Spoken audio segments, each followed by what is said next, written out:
taon dahil maludumi yung business mo kahit pa sabi. So yun guys, good morning. It is, oras na ba?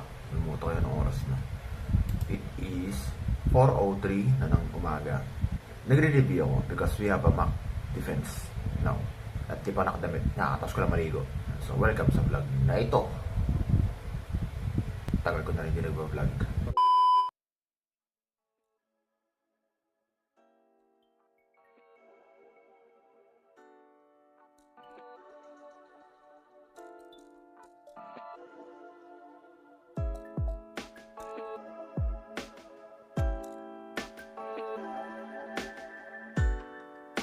Ayun, nandito na kami.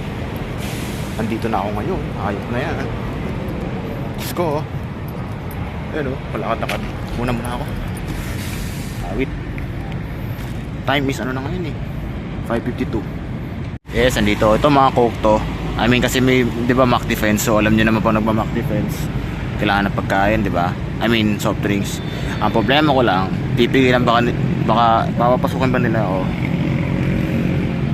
Papapasukan ba nila ako sa loob ng gate na to? Yan, dyan sa may gate na yan. Legit, papapasukan ba nila ako? Yan, hindi ko alam. Kasi sabi, bawal to soft drinks, bawal to, hindi makakapasok. So, tinakpan ko ng damit. Kasi hindi man nila hinahalungkat yan kapag nag-check sila ng mga gamit dito. Yan ang alam ko. Oh, expose! Oh, expose! Ingay, punyeta. Ingay na masakyan. So, yun. Sobrang aga ko pero kailangan ko na pumunta. Titignan natin kung makakalagpas tayo. Pag hindi, yun ang dedo. Nakapasok tayo. Ayop. Yes, dito na tayo ngayon. Umaga pa lang. Ayop. Patay ang ilaw. Di ako nakapag-vlog sa elevator dahil may andun yung janitor. Ito na yung umaga natin. Yes. Mamaya ko na buhayin yung mga ilaw dito. At yun, success tayo. Napasok natin ating soft drinks. Nadilim pala. Oh, pensyo. Ayan. Then pati ulit. Ano sila? Das. Musta man ang buhay? Walang ginagawa. Malapit ako sa kanya kasi hindi ko makita. Walang ginagawa ngayon. Nakasok na, walang ginagawa. Alam mo, lileso, wala naman. So, mamaya pa ata mamaya pa ata mock defense. Wala tang tao dito. Ewan ko, sir. So, ito yung section namin, walang ginagawa. Di ba katimbang? Katimbang, di wala tayong ginagawa. Review na lang tayo, pre. Review na lang tayo sa page. Wala, hindi review. Wala nga tayong lesson eh. Gagi ka lang, scatter. Gagi ka. Kagi ka lang, scatter kasi yung nakulay kasi. Si leader, walang pakela. Okay talaga.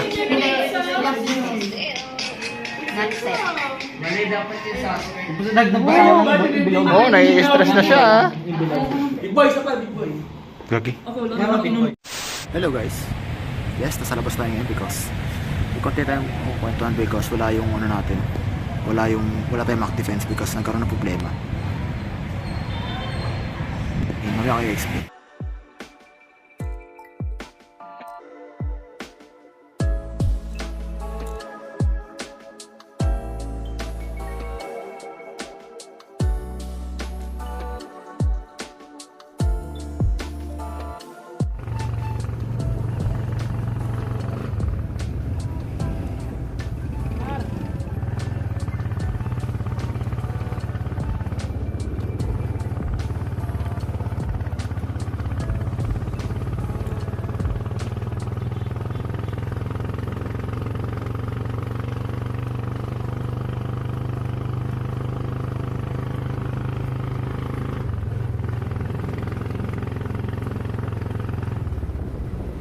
So yun, nandito na sa bahay. And yeah, that's all. Ilan yung mga nangyari ngayong araw.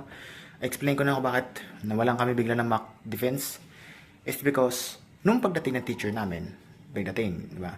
Actually, wala tayo kami ginagawa. So pagdating ng teacher namin, dalawa kasi yung hawak niyang subject. Actually, dalawa lang yung lesson namin o dalawa lang yung handout namin.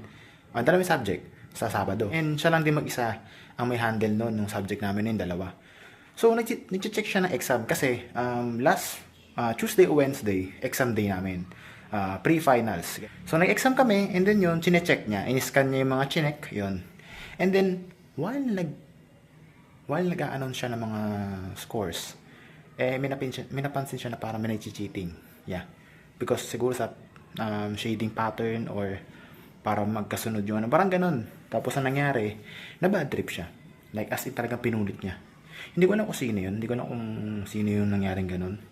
And syempre, for respectively na lang, ayokong banggitin yung pangalan ng teacher namin. Basta pag college kayo, yung shading, di ba nag-shade kayo ng mga sagot, A, B, C, D to A, pati yung student number nyo, ganun. Pinulit niya yun. And then nabanas siya. And then after nun, lumabas siya. And then, ano na kami, wala na kaming ginagawa. Yung mga the rest nyo na nakita na clip, yun na yung mga nangyayari dun. Puro tambay na lang kami. So yun, after nun, nag-decision na kami lumuwi. So yun yun, dun na nagtatapos. Actually, ngayong finals na kasi ngayon, isang handout na lang ang meron kami sa marketing at saka sa STOM. Which is yun yung dalawang subject na binabanggit ko na hawak ng teacher na yun. So yun guys, maraming salamat sa panonood. I hope na yung ganung, is my first vlog ngayong taon.